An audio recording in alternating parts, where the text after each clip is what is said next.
یا رسول اللہ صلی اللہ علیہ وسلم، مجھے اپنی صحیح عمر کا تو علم نہیں، لیکن ایک بات مجھے یاد ہے، ساری کائنات کی تخلیق سے پہلے بھی اللہ تعالیٰ کے عظمت کے پردوں میں سے چوتھے پردے کے پیچھے ایک ستارہ چمکا کرتا تھا۔ وہ ستارہ ہر 70,000 سال کے بعد ایک مرتبہ روشن ہوتا تھا، اور اپنی پوری زندگی میں میں نے اس ستارے کو 72,000 مرتبہ دیکھا ہے۔ اس کے جواب میں آپ صلی اللہ علیہ وسلم نے فرمایا، اے جبرائیل، مجھے اپنے رب ذوالجلال کی عزت کی قسم، وہ چمکنے والا ستارہ میں ہی ہوں۔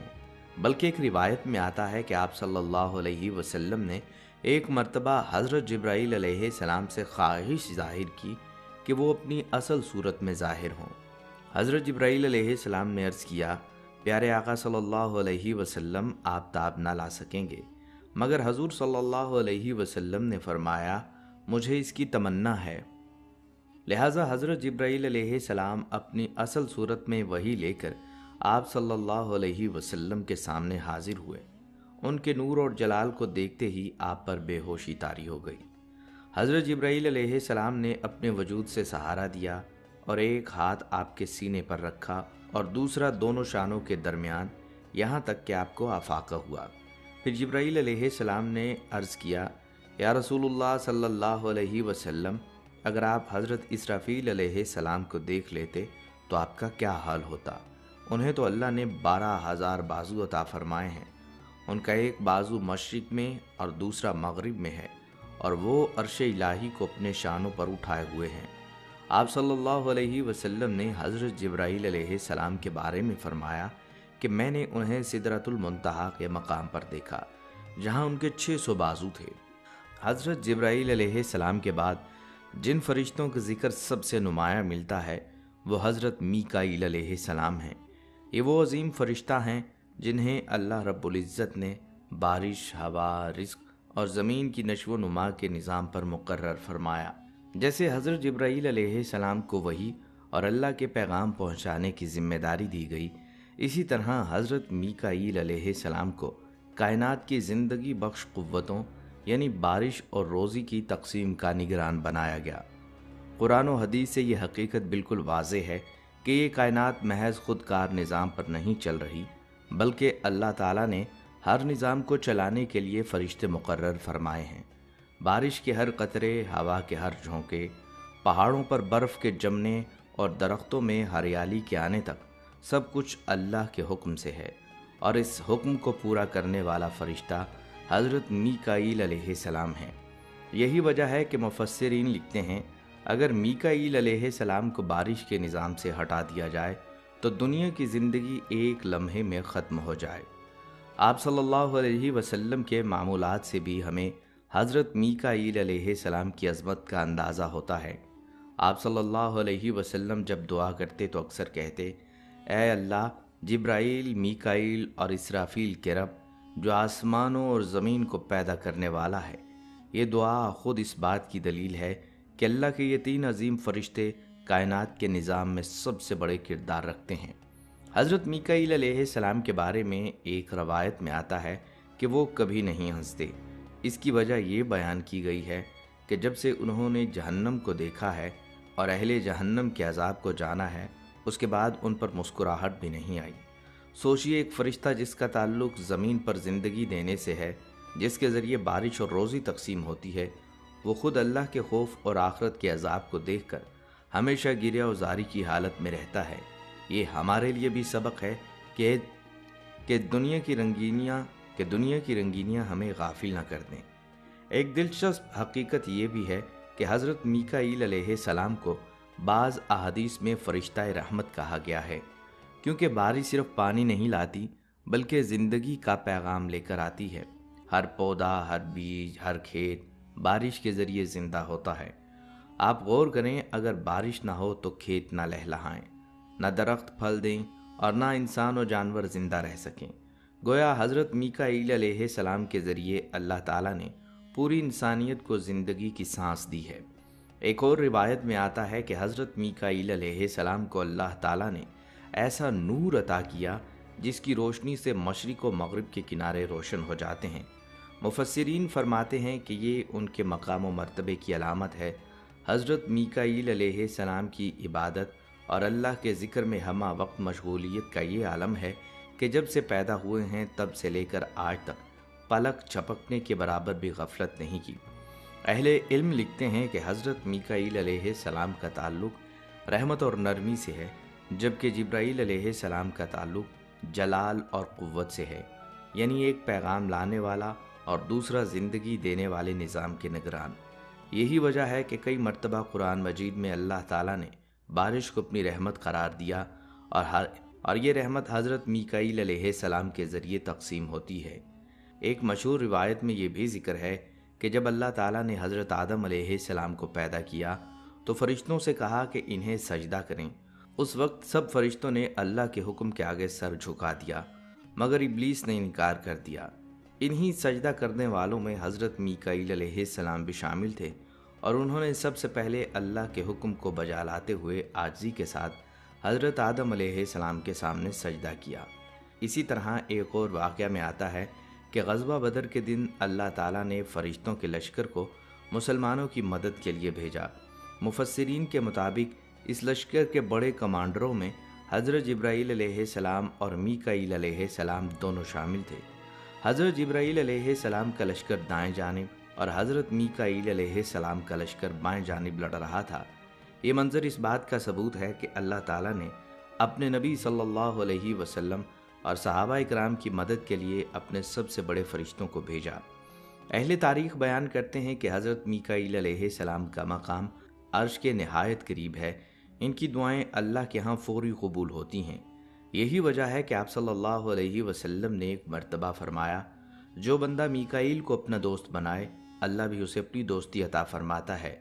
یہ بات بھی بہت اہم ہے کہ قرآن مجید میں ایک آیت میں صاف صاف کہا گیا، جو شخص اللہ اور اس کے فرشتوں اور اس کے رسولوں جبرائیل اور میکائیل علیہ السلام کا دشمن ہو تو اللہ بھی ایسے کافروں کا دشمن ہے۔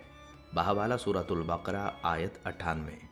یہ آیت اس بات کی دلیل ہے کہ حضرت میکائیل علیہ السلام کو اللہ تعالیٰ نے خاص مقام عطا کیا ہے، اور ان سے دشمنی کرنا گویا اللہ سے دشمنی کرنے کے برابر ہے۔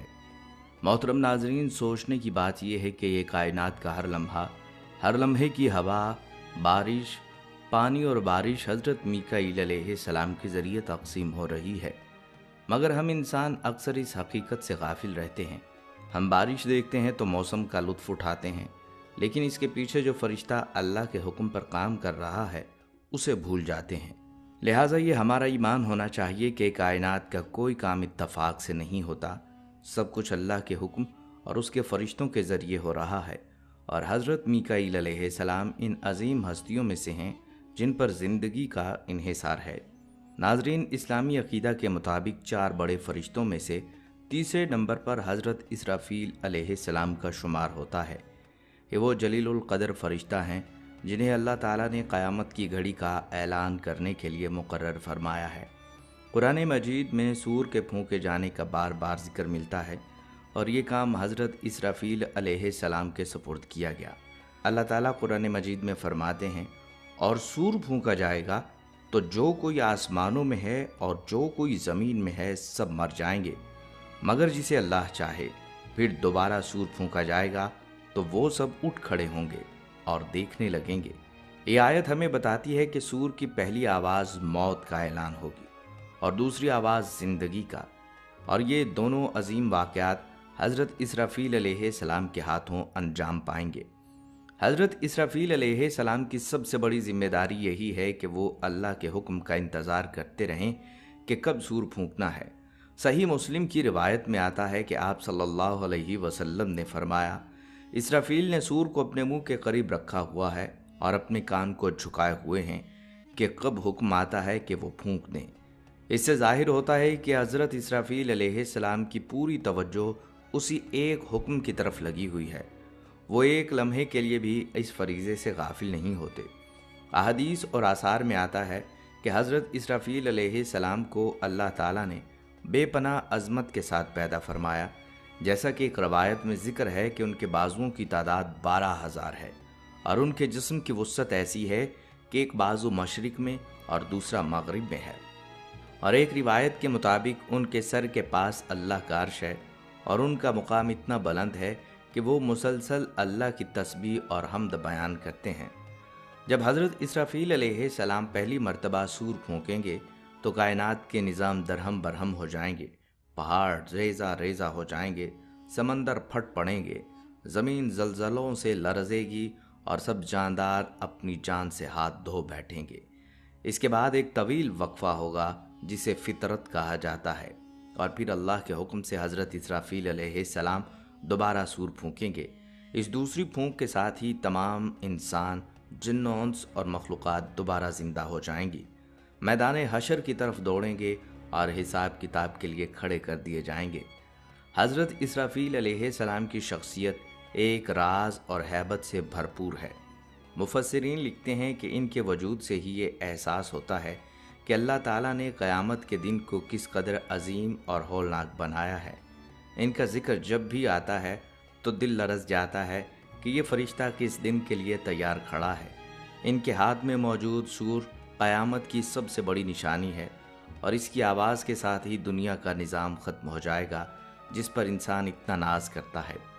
ناظرین، ہمیں دنیاوی زندگی پر گھمنڈ نہیں کرنا چاہیے، کیونکہ جب وہ لمحہ آئے گا کہ سور پھونکا جائے گا تو نہ بادشاہ بچے گا، نہ غریب، نہ پہاڑ اپنی جگہ قائم رہیں گے، اور نہ ہی سمندر اپنی سرحدوں میں۔ سب کچھ فنا ہو جائے گا، اور یہی وہ لمحہ ہے جسے یاد کر کے ایمان والا شخص دنیا سے بے رغبتی اختیار کرتا ہے اور آخرت کی تیاری میں لگ جاتا ہے۔ ناظرین، اب تک ہم نے فرشتوں کے 3 عظیم سرداروں کے بارے میں تفصیل سے جانا۔ جبرائیل علیہ السلام جو وحی لاتے ہیں، میکائیل علیہ السلام جو رزق تقسیم کرنے والے ہیں، اور اسرافیل علیہ السلام جو قیامت کے دن سور پھونکنے والے ہیں۔ اور اب ہم اس سلسلے کے آخری اور نہایت اہم فرشتے پر آتے ہیں، جنہیں ملک الموت کے لقب سے جانا جاتا ہے، یعنی حضرت عزرائیل علیہ السلام۔ ان کی ذمہ داری شاید سب سے زیادہ دل کو دہلا دینے والی اور انسان کے شعور کو جھنجھوڑنے والی ہے، کیونکہ یہ وہ فرشتہ ہیں جنہیں اللہ تعالیٰ نے روح قبض کرنے کا کام سونپا ہے۔ ایک مرتبہ رسول اللہ صلی اللہ علیہ وسلم نے حضرت عزرائیل علیہ السلام سے ایک بار سوال کیا، اتنی بڑی دنیا ہے، کوئی مشرق میں مرتا ہے تو کوئی مغرب میں، کوئی پہاڑوں میں ہے، کوئی سمندروں میں، تم اتنی بڑی دنیا کے لوگوں کی روحیں ایک وقت میں کیسے قبض کرتے ہو؟ حضرت عزرائیل علیہ السلام نے عرض کیا، یا رسول اللہ صلی اللہ علیہ وسلم، دنیا میرے سامنے ایسے ہے جیسے کسی کے سامنے ایک پلیٹ میں رکھی ہوئی چیز ہو، جس کی روح کا حکم ہوتا ہے اللہ کے حکم سے فوراً قبض کر لیتا ہوں۔ میرے لیے یہ کوئی مشکل کام نہیں۔ یہاں یہ بات سمجھنا ضروری ہے کہ حقیقت میں روح قبض کرنے والی ذات اللہ کی ہے۔ حضرت عزرائیل علیہ السلام تو محض واسطہ ہیں۔ جیسے ایک بٹن دبانے سے ہزاروں ریڈیوز ایک ساتھ آواز دینے لگتے ہیں، بالکل ویسے ہی اللہ کا حکم آتا ہے تو دنیا کے ہر کونے میں روحیں قبض ہو جاتی ہیں۔ ناظرین، حضرت عزرائیل علیہ السلام کی تقرری کا واقعہ بھی نہایت دلچسپ اور سبق آموز ہے۔ روایت میں آتا ہے کہ جب اللہ تعالیٰ نے حضرت آدم علیہ السلام کو پیدا فرمانے کا ارادہ فرمایا تو سب سے پہلے جبرائیل علیہ السلام کو زمین سے مٹی لانے بھیجا۔ زمین نے ان سے فریاد کی، مجھے معاف کر دو، مجھ سے مٹی مت لو، اس مٹی سے انسان بنے گا جو فساد کرے گا، خون بہائے گا اور جہنم میں ڈالا جائے گا۔ حضرت جبرائیل علیہ السلام نے زمین کی یہ بات سنی تو خالی واپس چلے گئے۔ اسی طرح میکائیل اور حضرت اسرافیل علیہ السلام کو بھیجا گیا، مگر زمین نے سب کو یہی بات کی اور وہ بھی واپس خالی ہاتھ لوٹ گئے۔ آخر میں حضرت عزرائیل علیہ السلام کو بھیجا گیا، زمین نے ان سے بھی وہی بات کی، لیکن انہوں نے جواب دیا، میں اس رب کے حکم کے آگے تیری بات کیسے مان سکتا ہوں جس نے مجھے بھیجا ہے۔ یوں حضرت عزرائیل علیہ السلام نے زمین کے مختلف حصوں سے مٹی لی اور اللہ کی بارگاہ میں حاضر ہو گئے۔ اللہ تعالیٰ نے فرمایا، چونکہ تم یہ مٹی لائے ہو لہٰذا انسانوں کی روحیں بھی تمہارے سپرد ہوں گی۔ یہ سن کر عزرائیل علیہ السلام نے عرض کیا، اے میرے رب، اگر میں یہ کام کروں گا تو لوگ مجھ سے نفرت کریں گے اور مجھے برا بھلا کہیں گے۔ اللہ تعالیٰ نے فرمایا، نہیں، تمہارا نام کوئی زبان پر نہ لائے گا۔ جب بھی موت آئے گی تو کوئی بیماری، حادثہ یا سبب بتائے گا، لیکن تمہارا ذکر کوئی نہیں کرے گا۔ اور واقعی آج تک آپ دیکھ لیں، جب بھی کسی کی موت ہوتی ہے تو ہم یہی سنتے ہیں کہ فلاں بیماری سے مر گیا یا حادثے سے جان چلی گئی، لیکن کوئی یہ نہیں کہتا کہ عزرائیل علیہ السلام آئے اور روح قبض کر لی۔ حضرت اسرائیل علیہ السلام کی ایک خاص بات یہ بھی بیان کی جاتی ہے کہ وہ دن میں 3 بار تمام انسانوں کے چہرے دیکھتے ہیں۔ جس کی عمر پوری ہو جاتی ہے اور جس کا رزق ختم ہو جاتا ہے، اس کی روح اللہ کے حکم سے قبض کر لیتے ہیں۔